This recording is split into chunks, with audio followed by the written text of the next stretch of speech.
Trying to fly away? What's going on over there?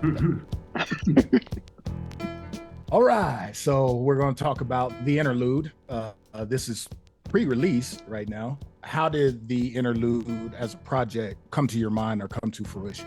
It really started through the Hip Hop Digest text chain. I met Sha through that.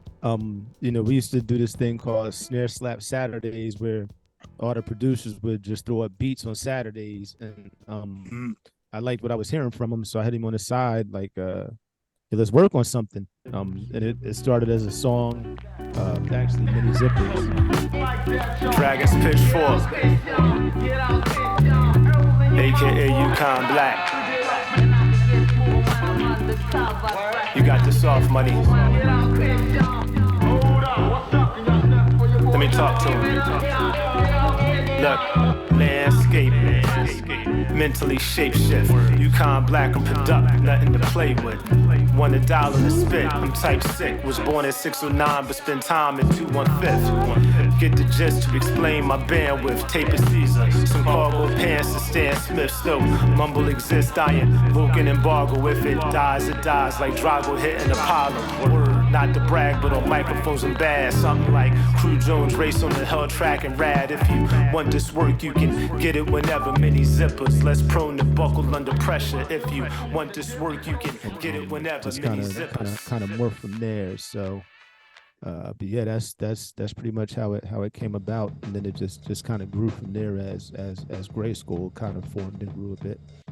Oh, so this predates GRYSKLL.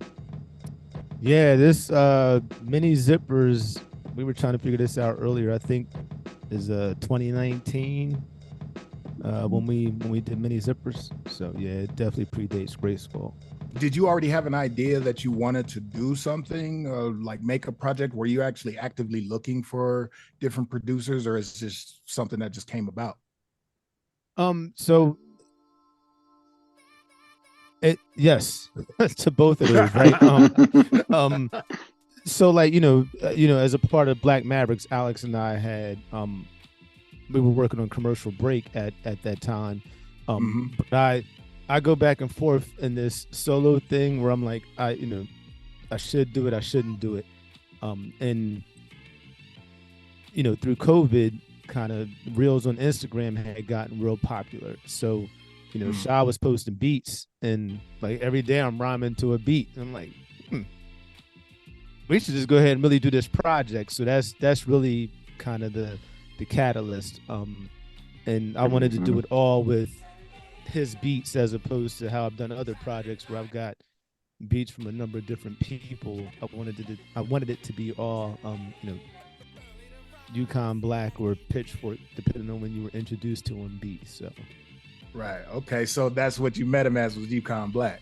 Yeah, he was Yukon Black, the 6'6", 250 pound, crazy big guy. So, yeah, drove monster trucks, all that stuff, so right? You can imagine my surprise when he ordered a medium shirt from the. You ordered that for your kid? Yeah, he had to hit that joint wrong, I mean, I'm gonna send it, but I make an XL just in case. Okay. All right, well, let's jump on over to you, Yukon Black, aka Dragon's Pitchfork. What was your take on like meeting Sheed, and then did he like immediately approach you about this project, or was it just getting beats from you? Man, meeting him was actually, it was kind of an honor at the point when I did, because him and Tobias, you guys had already done something with the Black Mavs, I think. So they had already inspired me by releasing some music when I was already at an age where I just started making beats again, but I was feeling like kind of embarrassed about it. Like I'm damn near 50 years old buying equipment again and sitting here in the basement making beats all night and up till 3 o'clock in the morning, going to work at 5 and 6. So kind of keeping it under wraps, but it was making me feel better. But to see that they were actually making it and putting it out too, it's like, oh shit, I can actually probably share some of this with somebody else too. And possibly get excited about making music again. So when she hit me up for that beat, I remember, posting a bunch of joints in Snare Slap and seeing a bunch of crickets in there. So when she hit me up, I was like, oh shit, hell yeah, you can take this beat. I was excited, man. Yeah. So I think that might be part of what led to, the what we were talking about earlier, Sheed, too, with the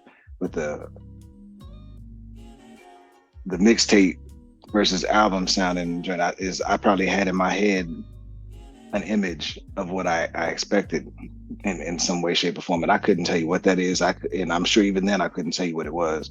But what you delivered was so different from anything I could have ever expected. I think I just didn't know how to handle it, man. But I'm so glad that I went on that experience, man, because you took me back to what I loved the most about the 90s was like learning through music. And I learned from you in the way that you hit it and approach this joint. What's up, Al? And yeah, don't let me cut you off. I'll try to stop myself. Whenever he sent the song back, are you saying that it wasn't that you weren't like feeling it at first, or? Yeah, it's actually strike that, and just listen to the project and you'll understand. Well, look, I'm gonna stop you. My bad. Don't let me cut you off. I'll try to stop. I didn't like that one. We're talking about mini zippers, right? Yeah. Yep. I'm gonna just say this real quick. Yeah. Y'all some fucking weirdos, yo, because that shit is dope. Hey, I'll take it. You right. But yeah, so you were saying about maybe it wasn't you feeling it at first. Yeah, but that's dope to hear somebody else say that too, because that means this is what they say about art is it's supposed to make somebody feel something. So it made us each feel something the first time we heard it. So it definitely classifies as art, and I think that's what I wasn't ready for. At first was like, well, this dude's hitting an abstract brush on this thing, and if it's real, genuine abstract, you're not going to absolutely understand it right off the break. Right. And I had to learn to understand, like, he's doing something here. And then at what point do you think after you heard the feedback, were you like, nah, this ain't gonna work, or what happened there? Did you just get more beats and give him more music, or? Nah, so there was probably a 18 to 24 month gap between that and then us really starting to work on like the interlude. But what really happened, and I wish Tobias was on here. I used to be opposed to watching all them slave movies, cause the hatred that I felt would always flow through me. We call it black trauma. Part of my mask, just had my surgery on my nose and everything. My nose still kind of big, so I don't want to be showing it on camera yet. But this Tobias Black. Next time on GRYSKLL. It's gonna go the way I want it. You know what I'm saying? That's the type of person he is. So I'm just like what exactly did he want on this? Next time on GRYSKLL.